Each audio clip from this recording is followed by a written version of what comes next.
rentrons dans le vif du sujet. Comment est-ce que concrètement vous construisez cette présence auprès de clients qui sont effectivement, on le disait tout à l'heure, des clients ultra connectés.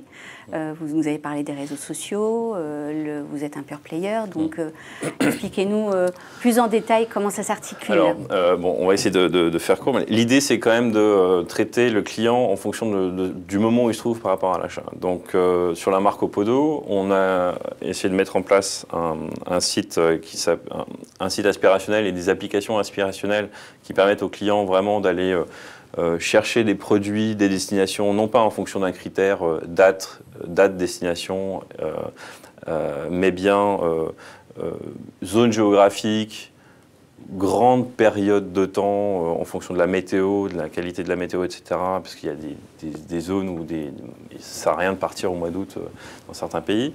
Donc vraiment de l'aspirationnel. Ensuite, sur les réseaux sociaux, on fait un gros travail d'analyse, de suivi d'abord de tout ce qui se passe sur les réseaux sociaux. Donc un travail, un peu une stratégie défensive où on essaie de scanner tout ce qui se passe. Voir les détracteurs, les isoler et les traiter en service client, ça c'est un point assez important.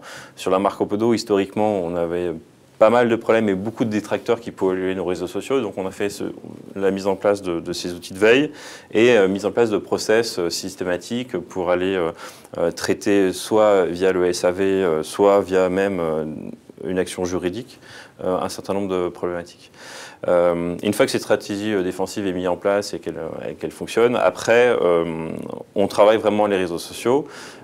Chaque réseau social a un peu une utilité et on essaie de lui donner une fonctionnalité qui est propre. Sur Opodo, on a 25 000 fans Facebook, ce qui est très peu finalement, quand on compare aux 2 millions de voyageurs par an qu'on fait voler.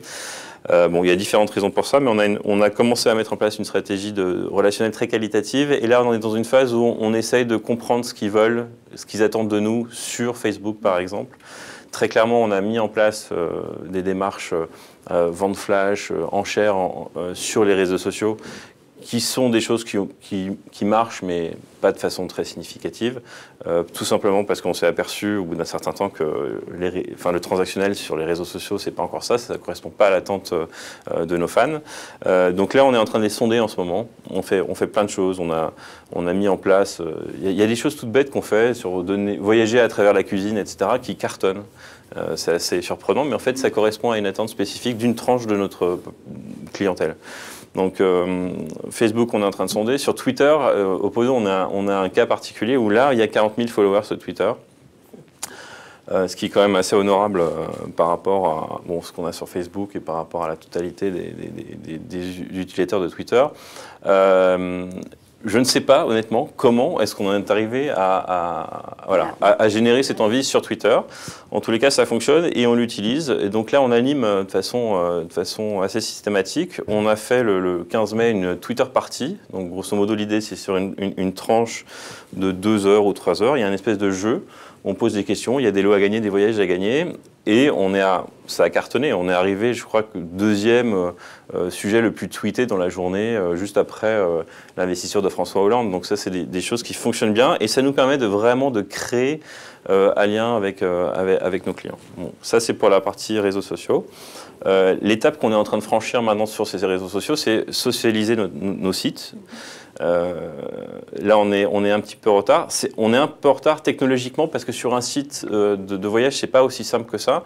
C'est-à-dire que les pages standards, les pages un peu statiques, fixes, etc., bien évidemment, sont socialisées avec toutes les petites barres, mais c'est pas ça qui est intéressant. Ce qu'on veut, nous, c'est socialiser et permettre aux internautes de poster des offres. Or là, technologiquement, sur un billet d'avion qui a un prix instantané, etc., ça pose deux, trois questions et 2-3 problématiques. Donc on est en train de réfléchir à tout ça, mais voilà, c'est l'enjeu réseau social, à vraiment très court terme, parce qu'il n'y a que comme ça qu'on va pouvoir vraiment émerger sur les réseaux. Il y a tellement de choses qui se passent que voilà. Et puis après, il y a toutes les questions de la timeline, l'open graph.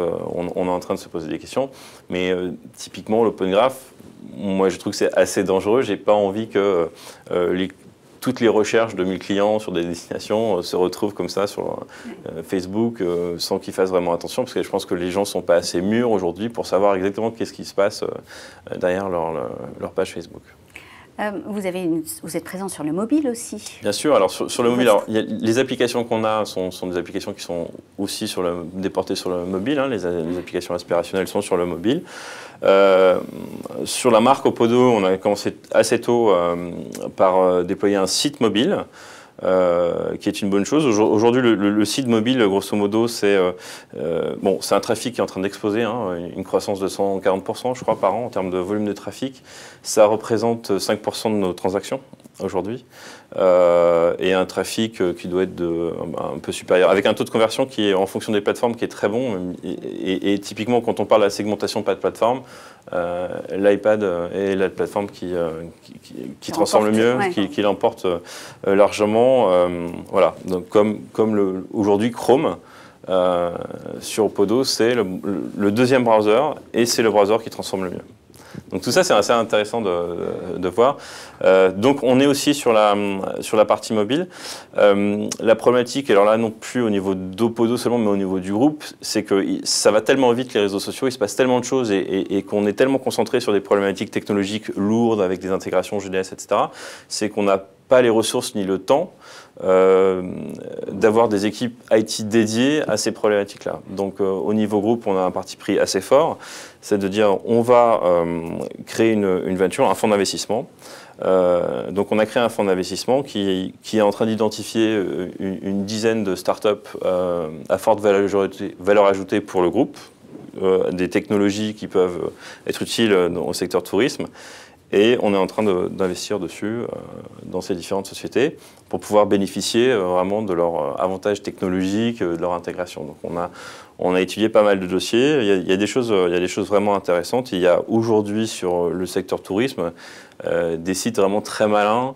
Je citerai par exemple WePolo, qui est une application voyage complètement intégrée sur Facebook, qui vous permet de partager vos voyages, etc., qui est plutôt bien faite. Il y a quelque chose qui est en train de se lancer, qui est très bien, qui s'appelle Travel Avenue, où vous créez vos voyages en pinant les photos sur un ensemble de sites. Vous avez un outil sur votre toolbar et hop, vous faites un drag and drop et vous créez votre carnet de voyage. Donc il y a des dizaines d'opportunités sur le marché en ce moment, donc on est en train de sélectionner un certain nombre d'opportunités.